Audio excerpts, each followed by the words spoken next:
Hello and welcome to another edition of Take Pride in Retirement. Matt McClure here with you, your host, your advisor, your friend, your pal, and your confidant. Yes, all of the above. I really do appreciate you joining me this time around, and every time we're able to get together for the show. A couple of times a week, we're coming to you now on the old YouTube machine and also on the old podcast machine or something like that. Wherever you get your podcasts, you can find the show. You can also find us on YouTube. If you're watching, hi, I'm waving at you right now. For those of you who are listening to the audio version, you don't see that. But, that just means you got to go on over to YouTube and search for Take Pride in Retirement. Like and subscribe. I would really appreciate that. Like the video to this episode, but also, hey, go back and like other videos. Watch them, get something out of them, I hope. And I'd really appreciate you just spreading the word about the show because, I really want my whole goal here is to make a big impact on the LGBTQ plus community. It's a community that I am obviously a part of, but it's a community that I kind of owe a lot to, I feel like, in life. And so it's my way of giving back to the community, this show, and just the work that I do every day. And I'm so glad to be able to do it. So thank you. First of all, that's the biggest thing. And you can reach out, schedule a 100% complimentary, no obligation meeting with me. It's a full consultation, deep dive into your retirement reality, really. It's looking at all of the things that you have now, looking at what you could have in the future, and then comparing that with a plan that I would recommend.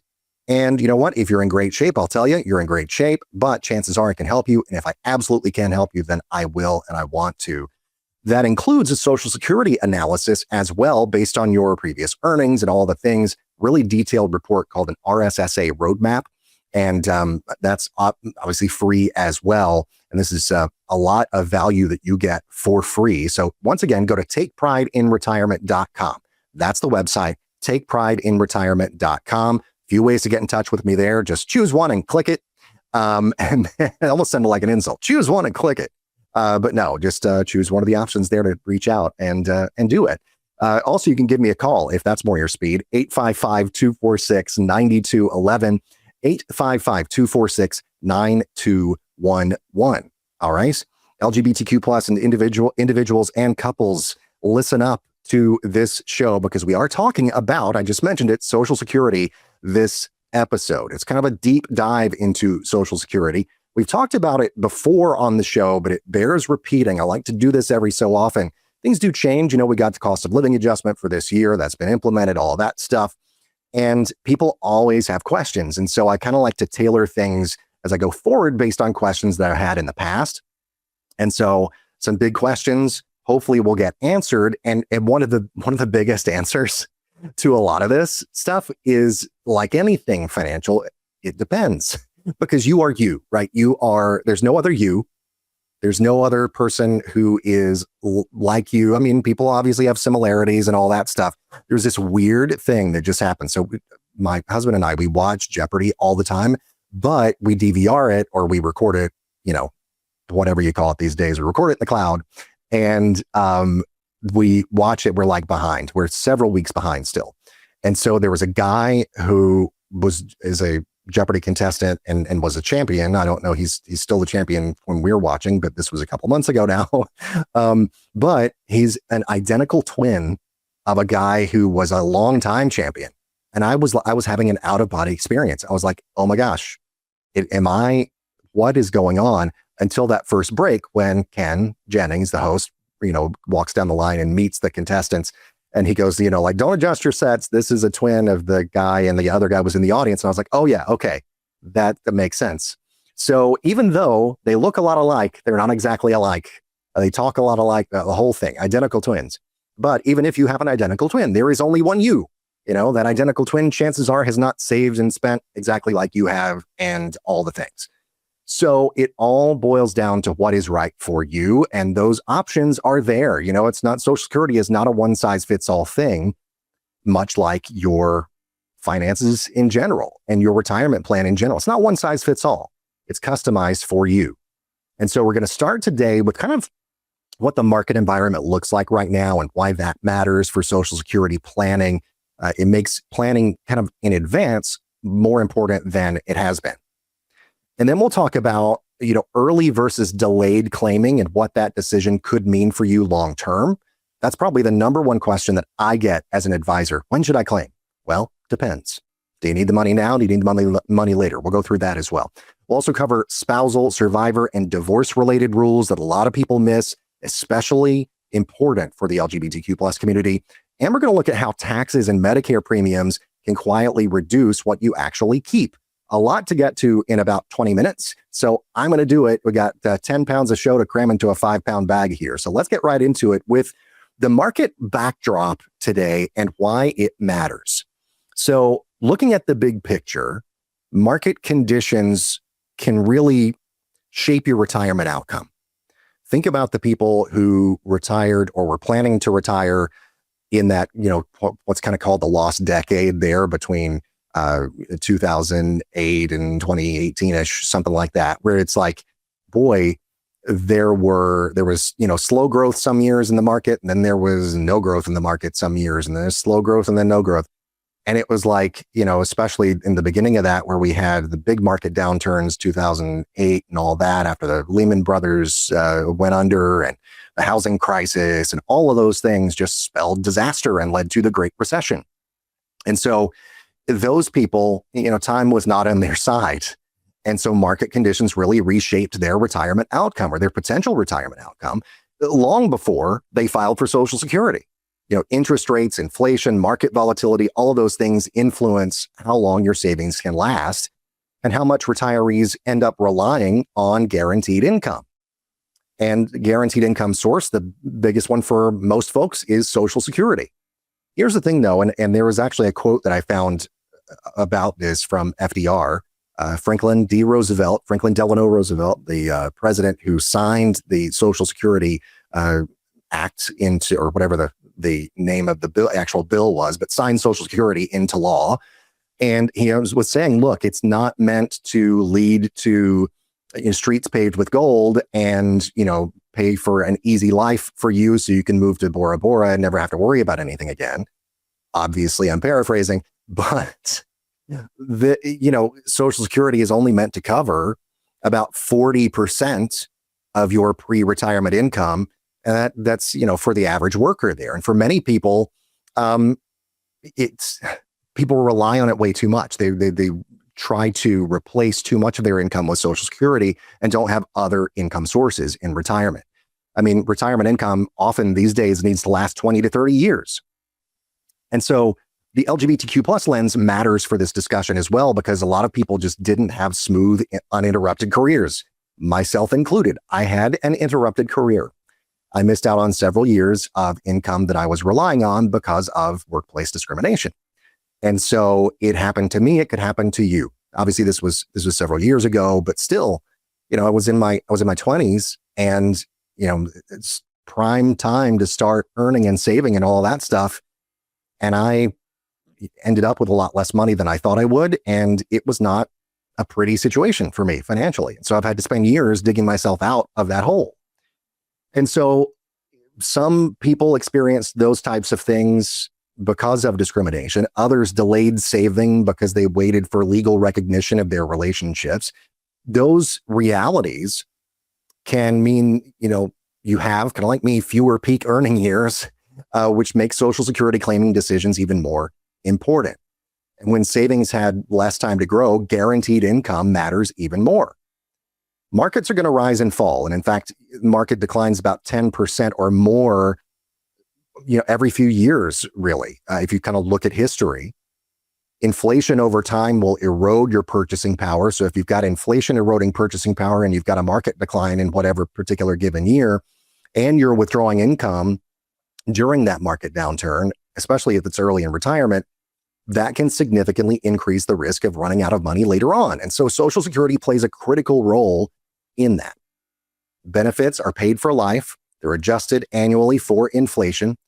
Delaying benefits past your full retirement age can increase that monthly payout by 8% per year until age 70. Social Security creates a stable income foundation, especially when markets are uncertain. And so that's why I want to do this show and tackle this topic today. And of course, if you have any questions as we go along here, takeprideinretirement.com is the website. So let's talk about one of the most important decisions you'll make when to claim Social Security. That, as I said, is the biggest question that I get as an advisor and as a registered Social Security analyst. Someone who has gone through this education and certification designation process to put those RSSA initials after my name and say, I'm someone who kind of knows the ins and outs. I can have a higher level discussion with you about Social Security and help you, optimize your claiming decisions for you and for your life and for your goals and all the things. So, if you wait until full retirement age, that's 67 most of the time these days, anyone born after 1960, it's 67, then you receive your full earned benefit, the full amount that you are entitled to. You can claim as early as 62, but the benefit then is permanently reduced. There is one caveat there where if you claim, then within a year, you can say, whoops, takesy backsies, I didn't mean to claim my Social Security benefit, so here, can we stop it? And then I'll start again later. Yes, but you got to pay back all the benefits that you've been paid. And if you don't have that sitting in the bank or in an investment account or wherever, then you could be in trouble. So 62, you get your permanently reduced benefit with that one caveat. But, even future cost of living adjustments are applied to that lower amount, right? So it's not like, oh, you got a bigger cost of living adjustment because you claimed earlier, so you're earning less. So they say, hey, we're going to give you a bonus. No. That's not how things work. So 62 is the earliest. 67 is full retirement age for most people. It's right now for anybody listening to the sound of my voice is either 66 and some months or the age of 67. And then 70 is the latest in claiming. It makes no sense to wait after the age of 70 because if you delay beyond 67, let's say 67 is your full retirement age, and you delay claiming until age 70, well, you get an 8% increase in that payout each year that you do wait. And so you maximize your monthly benefit at age 70. And here's why the timing situation and discussion matters. Social Security benefits are paid for as long as you live. And so your claiming decisions affect income, not just now, but in the future, potentially for decades. We're talking about 20 or 30 plus years in retirement these days because people are living longer, then that's the timeline we're looking at, not just at the now, but at the future as well. And so nearly half of retirees rely on Social Security for at least half of their income or more, and claiming too early can increase reliance on personal savings. If you need the money now, if you look at it, or if you just want to say, oh, I'm eligible, I'm going to do it. Then if you get that lower paycheck every month from the government, then the deal going forward is that is permanently reduced. No takesy backsies, at least after that 12-month period that I talked about. And so then you may have to draw down your own personal savings earlier and earlier because of that. So if you don't immediately need those funds every month, delay. It may be right for you. It may not. We'd have to take a look at your personal situation, see what you need every month. And for LGBTQ plus listeners, the decision isn't just about math. Oftentimes, health disparities, stress from discrimination, caregiving responsibilities, uneven earnings histories, all that stuff can influence when income is needed. And so at the same time, delaying benefits can be especially powerful for those who expect longevity or who want to protect a surviving partner later in life. If there's a larger age gap between you, maybe that's something too that you can look at. Maybe you delaying until age 70 and then really maximizing that benefit. We'll talk about spousal and survivor benefits momentarily and show you what that advantage could be for your spouse, either as while you're still living as the spouse or as a survivor. So we'll talk about that. But, choosing when to claim Social Security isn't just about, oh, should I start now? Should I start later? It's about deciding about when to take your income so you have an income that lasts and is going to be optimized for you, for your situation. And so here at Take Pride in Retirement, listeners can start working with me today on this and on all aspects of planning for retirement. My goal is to get you to and through retirement. And so we'll sit down together. We'll get to know your goals. We'll get to know the retirement lifestyle that you are working toward, kind of your dream retirement. We'll identify any risks or gaps and missed opportunities in your current plan and your investments. We'll see what's working, what's not, basically. We'll answer any question that you have clearly, honestly, and without pressure. There's no obligation to this. But the bottom line, though, is your retirement should not be a guessing game, right? It shouldn't feel like that. It should be like, oh, let's just throw it at the wall and see what sticks. No, you want a plan. You want a plan that you can count on. And so not only, you shouldn't be relying solely on Social Security anyway. Too many people find that their reality in retirement. Let's help you work toward a situation where you're not just relying on Social Security, and the Social Security is the cherry on top. It's the thing that is maybe your fun money every month. And, it just takes the pressure off, really, when that's the case. It all starts with a simple conversation, and you can go to takeprideinretirement.com to get started, takeprideinretirement.com, or call 855-246-9211, 855-246-9211. All right. So as promised, spousal and survivor benefits here. Social Security, it's not just a decision that is individual, especially when you're married. It's a household decision. For LGBTQ plus couples, history matters here. Many same-sex couples couldn't even legally marry for decades. And that timing can affect spousal and survivor benefits. And so understanding those rules is really helpful, can help you make a meaningful decision.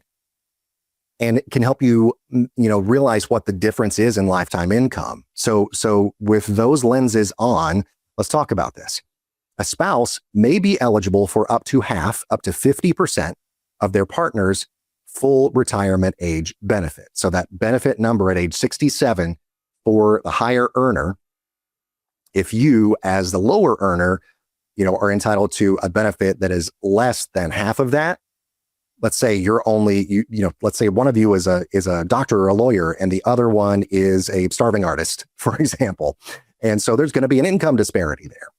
Well, if that, doctor or lawyer is at 67 eligible for a $50,000 a year benefit, let's say, just to throw a number out there, then that spouse could be eligible for up to $25,000 per year at that full retirement age as well, based on their partner's earnings record.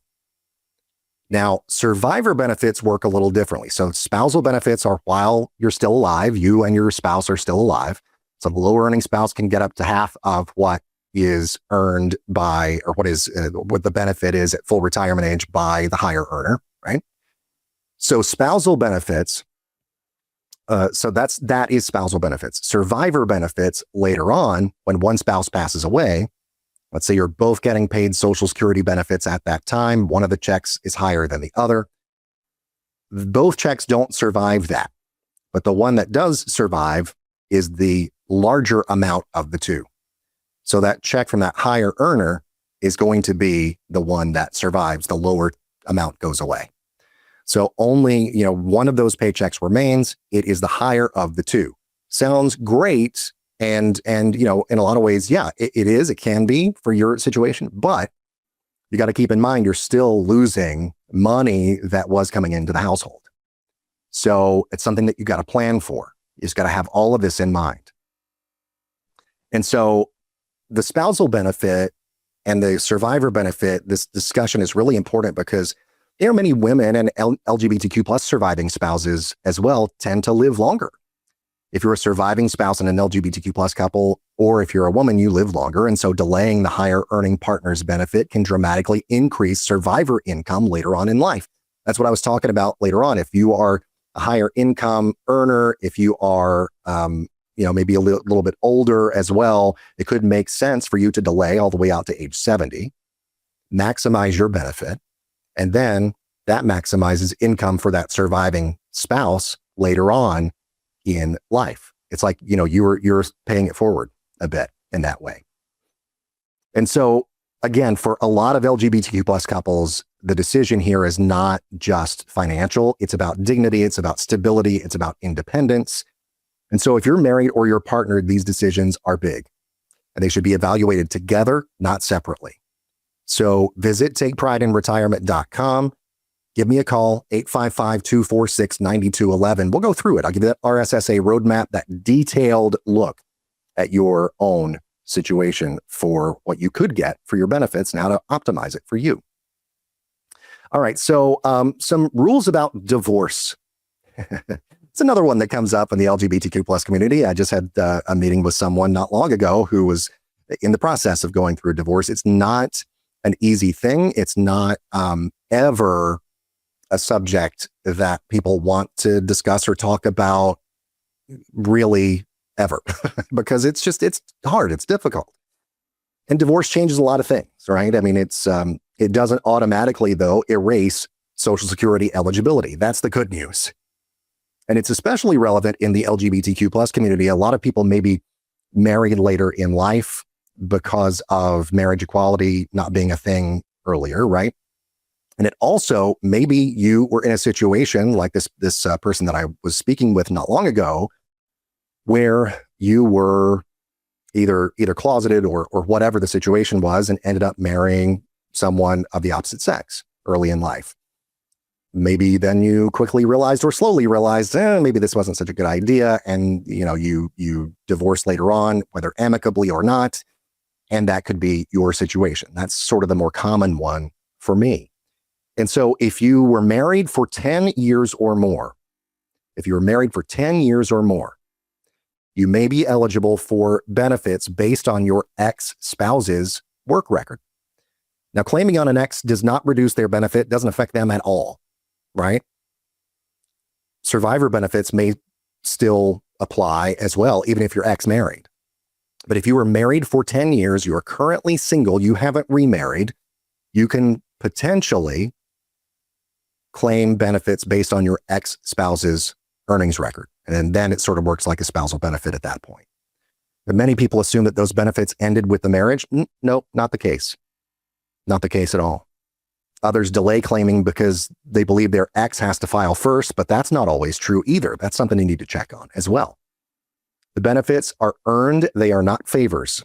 And so misunderstanding the rules can mean missing income that lasts a lifetime. It really can. And even for people who've been divorced, decades, it can still matter big time. One more quick topic to talk about here before I close out.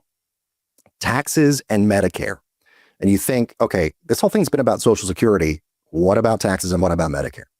Well, taxes, you pay income taxes on at least a portion of your Social Security. The vast majority of us will. And so that can actually affect your Medicare premiums. The amount that you earn can affect your Medicare premiums. So Social Security benefits may be taxed depending on your income, your household, your combined income as well. Up to 85% of benefits can be subject to federal income tax. And a lot of LGBTQ plus retirees may be single or widowed or living alone, maybe divorced like we just talked about. That can mean higher taxes and lower income thresholds. So losing a spouse can also trigger tax changes as well. Higher Medicare premiums almost overnight can happen in that situation. Higher income can also increase Medicare Part B and Part D premiums through IRMA surcharges. Now, IRMA is not your friend down the road. IRMA is the income-related Medicare adjustment amount. And so if you earn over certain thresholds, if you earn too much, then that amount will get added to your Medicare premiums, and especially Part B is the most common because not everybody necessarily has Part D, because if you have a Medicare Advantage plan, et cetera. But IRMA is going to charge you more for your Medicare based on how much you earn potentially.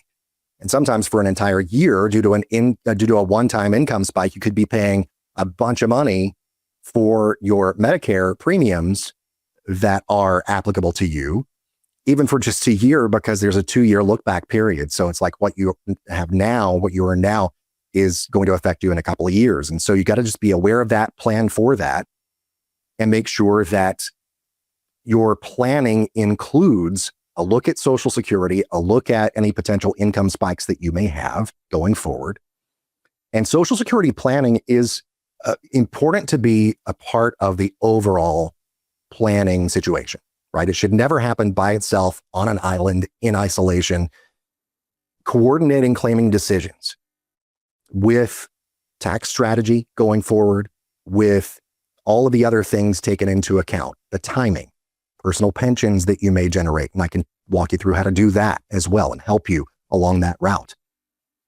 And, all of those things kind of working in tandem can help reduce surprises, reduce your stress, importantly as well, and preserve more of your income. So your Social Security check isn't the same as when it lands in your bank account. And for LGBTQ plus individuals and couples, retirement planning, it's not just about numbers. It's about protecting the life you've built and the people that you love. So if you're single, you're partnered, you're married, you're divorced, whatever your situation, no matter who you love, where you come from, how you identify, where you are in life, who you are, how much money you have, I want to help you figure all of this out. I can get you that detailed report. Just schedule a free consultation. Go to takeprideinretirement.com, takeprideinretirement.com, or call 855-246-9211. That's 855-246-9211. I'll be happy to go through things with a fine-tooth comb for you. No cost, no obligation, no strings attached. I mean it. Well, that'll do it for this edition of Take Pride in Retirement. Thank you so much for being a part of things. And until next time, take pride in yourselves. Take care of each other. We'll see you then.